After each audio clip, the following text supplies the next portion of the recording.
Need some fast, cheap, reliable MUT coins? Go to MMOXP.com and use discount code MONEYSHOT for 5% off your order. Link in the description below.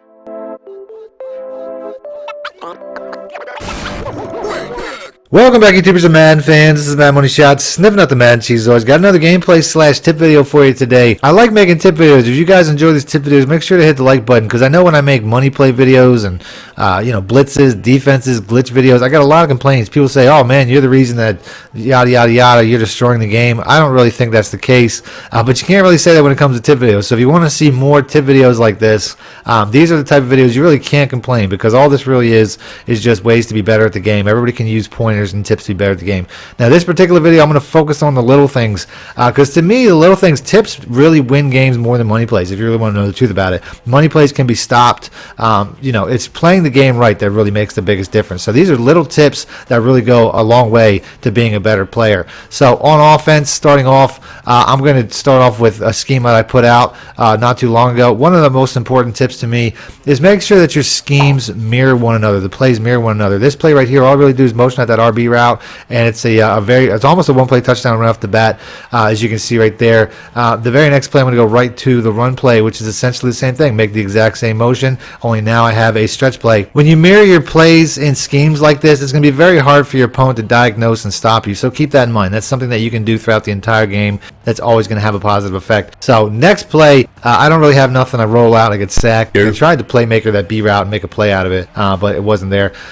Next play, 2nd and 14. Just like my first series, take your shots on early downs so that you always have the opportunity to come back and try to get a first down later in the down. So 2nd down, 1st down, take your shots and save those later downs for trying to get the first downs, for turning over the sticks. On the defensive side, I'm going to start off with a man coverage, which brings me to my next point. Pre-snap spacing is probably one of the more important things. A lot of people get beat on defense and they don't realize it because they don't have properly adequately spaced defense. So I want to make sure that I don't have anybody free releasing off the line into open space like that. As you can see, my opponent, he basically just torches me for it on the very first play. I want to make sure that I have somebody in the way for short throws, and they have to be in good position to coverage, and I didn't do that there. So that's something to keep in mind. I will not make that mistake again. Very next series on offense, another good tip is to keep your composure. Now, I'm not going to, just because my opponent scored a one-play touchdown, he scored very quickly, doesn't mean that I have to force it on my next offensive series and start bombing it out and making mistakes. A lot of people, they do that. They get nervous. They get they get something in their head where they think they have to match blow for blow. He scored on one play. It doesn't matter. That doesn't mean I have to score on one play. I can take my time, work my way down the field, trust my reads. Here, this is a cover 2. I threw it a little bit early. I mean, maybe I was forcing it a little bit, but you can't, make that mistake. You really have to play within yourself, no matter what the score is. My next tip would be stay ahead of the sticks. So 2nd and 10, I want to run a nice, easy play just to pick up some yards and try to get myself closer to the first down. This is not the time to be bombing it up and taking shots. I know it's an early down, so it's really up to you, but I really want to make my 3rd down opportunity a little bit easier. So I take a nice and easy check down. Like I said, keep my composure, just focusing on turning the sticks over, and I have a really simple situation on a 3rd and 4. Then I also want to make sure that I take what the defense gives me, because right here he comes out in a very small package. I have a 3 tight end set, so I'm going to go ahead, I'm going to run for that first down, make it really easy on myself. I'm going to take what they give me. If they come out in something small and I have a huge size advantage, I'm going to take that. Very next series of plays, he's still in that type of defense. This particular defense, though, because there's a blitzing safety or blitzing tight end off the one side, is a pretty good defense against this. But ultimately, it's not something that makes me change what I'm going to do. So I keep coming out in that passing formation, and then because he keeps coming out in that small formation, I mean, he's had some success with it, so I can understand why he's sticking with it. But I'm just going to keep switching over and taking the ground game. If he's going to give it to me, I'm going to take it, and you can see I can get just a bigger play out of that, as I get about a 40-yard touchdown run. Back on the defensive side, I come out in that same defense he beat me in. I see he's spreading me out, so I try to audible over. Be flexible. That's just one of the most important things on offense and defense. Be flexible. Like I said, take what the defense gives you on the offensive side. On the defensive side, nope. He beat me with this defense, so I'm not going to die with it. So I switch over, and you can see right there, he had a cover 1 play dialed up where he probably could have scored if I didn't switch over. Very next play, I come out in the man coverage. Once again, he's beating me up the sidelines. I basically just didn't user it properly. I mean, that was something that, when I run that defense, I'm trying to bait him into throwing over the middle, and it just didn't work out there. So I'm not going to let him dictate what my defense is. I'm going to come right back out in the same defense, even though it didn't work out there. I have faith that over time, these defenses I'm running will make it work. Here on the next series of plays, though, I switch out. I go to a cover 3 because I'm trying to find something that'll stop his passing game, and it turns out to be a mistake, as he ultimately beats me right over the middle of my cover 3. So I'm not going to leave man coverage the rest of the game because I have faith in man coverage, even though it hasn't worked out to this point. I'm going to make it work out. So back on the offensive side, once again, he's coming out in the exact same defense that he's been in pretty much the entire game. So I'm going to make my adjustment, motion over my fullback. It works out pretty good, but you can see right here, Aaron Donald, he just sheds. He just gets to shed and directs me back inside, which is fine though. So what I'm going to do, because he's in that small defense, I'm going to go ahead. I'm going to keep him in it. I'm going to run a hurry up here and trap him in this defense, because I know that ultimately I'm going to have more success with this offense against this defense than he will.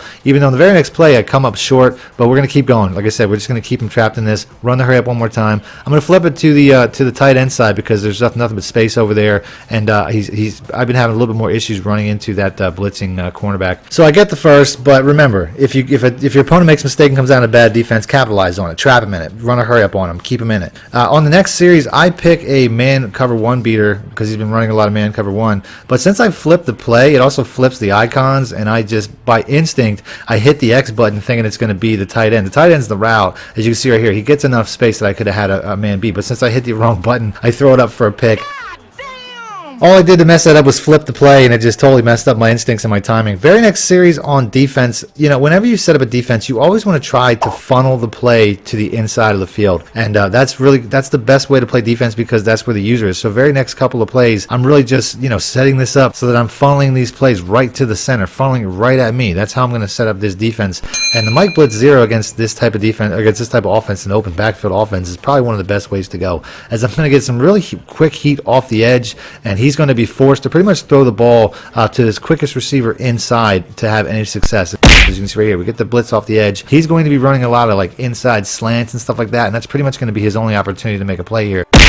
As you can see on the very next play, we get another sack. Anytime somebody runs an open, empty backfield, that's probably the best way to go. So back on the offensive side, we're going to be running, we're going back to that exact same series. I make that mistake one more time as I flip the play again. But ultimately, you want to run your offense to the open side of the field. That's one of the best ways to do it, especially if you're running, deep passing plays. I don't want to make a good throw, make a good read. My receiver's wide open, but he doesn't catch the ball because there's no space. He's out of bounds. So I try to run to the open side of the field, and I swear to you, I was telling myself, don't hit the wrong button again. I was telling myself that mentally as I called the play, and I made the mistake anyway. But luckily, it works out. As you can see right there, we make the one-on-one catch. So no interception that time. I get a little lucky, but I'll take it. So on the very next series of plays, we're going to go right back to that same Mike Blitz 0 because we were having a lot of success, and he's got nothing. Because like I said, this type of defense, this type of setup is going to funnel the play to the center of the field, and that's going to be the best way to play defense. You can see right here, we almost get a pick on the very next play because he's got to get the ball out quick. So now that I found a defense that he's struggling with, I'm going to stick with it. This is no different than running a hurry-up offense on the offensive side. I'm going to make him prove that he can beat this,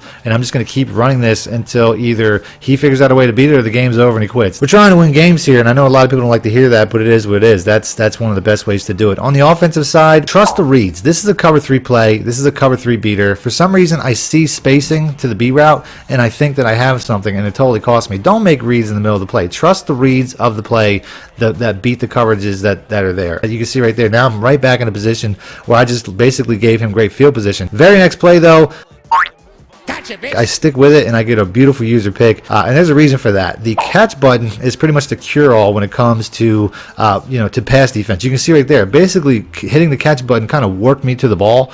It does everything. Right here, knocks the ball out because I'm hitting the catch button. On the very next play, it's the exact same thing. Every time you hit a catch button, you'll either force it out, like right here, hitting the catch button forces the ball out, or it'll always make something good happen. So make sure that you know that the catch button, like I said, pretty much a cure-all when it comes to defense. And then, like I said, once again, we're just going to funnel the defense right back to the middle. Gotcha, bitch. And we're going to get a pick, a user pick. I've done this a million times using this exact play where I basically just trick my opponent to throwing over the middle, and I'm just there waiting for it. I accidentally dive at the 1 yard line instead of diving into the end zone, but I score in the very, couple plays later. So up big, it's pretty much to the point now where we just want to put our foot on their throat. Finish him. Finish this game out. There's no reason to continue to play. If I can make him quit here, that's a win. But ultimately, this is time to finish this guy off. That's a lot of times you'll come into that point in the game where it's time to just crush him. He goes for it on 4th and 19 because he needed to do something. Gotcha, bitch. The game's pretty much out of hand. I come up with the pick. I'll take that. But the game's not over. He's still in it. So what I'm going to do right here, once again, Finish him. I'm going to go for the finish. I'm going to try to hit him with this cover 3 play. Hopefully he's in a cover 3. Could be in a cover 2, but it doesn't really matter because this is a home run against both defenses anyway.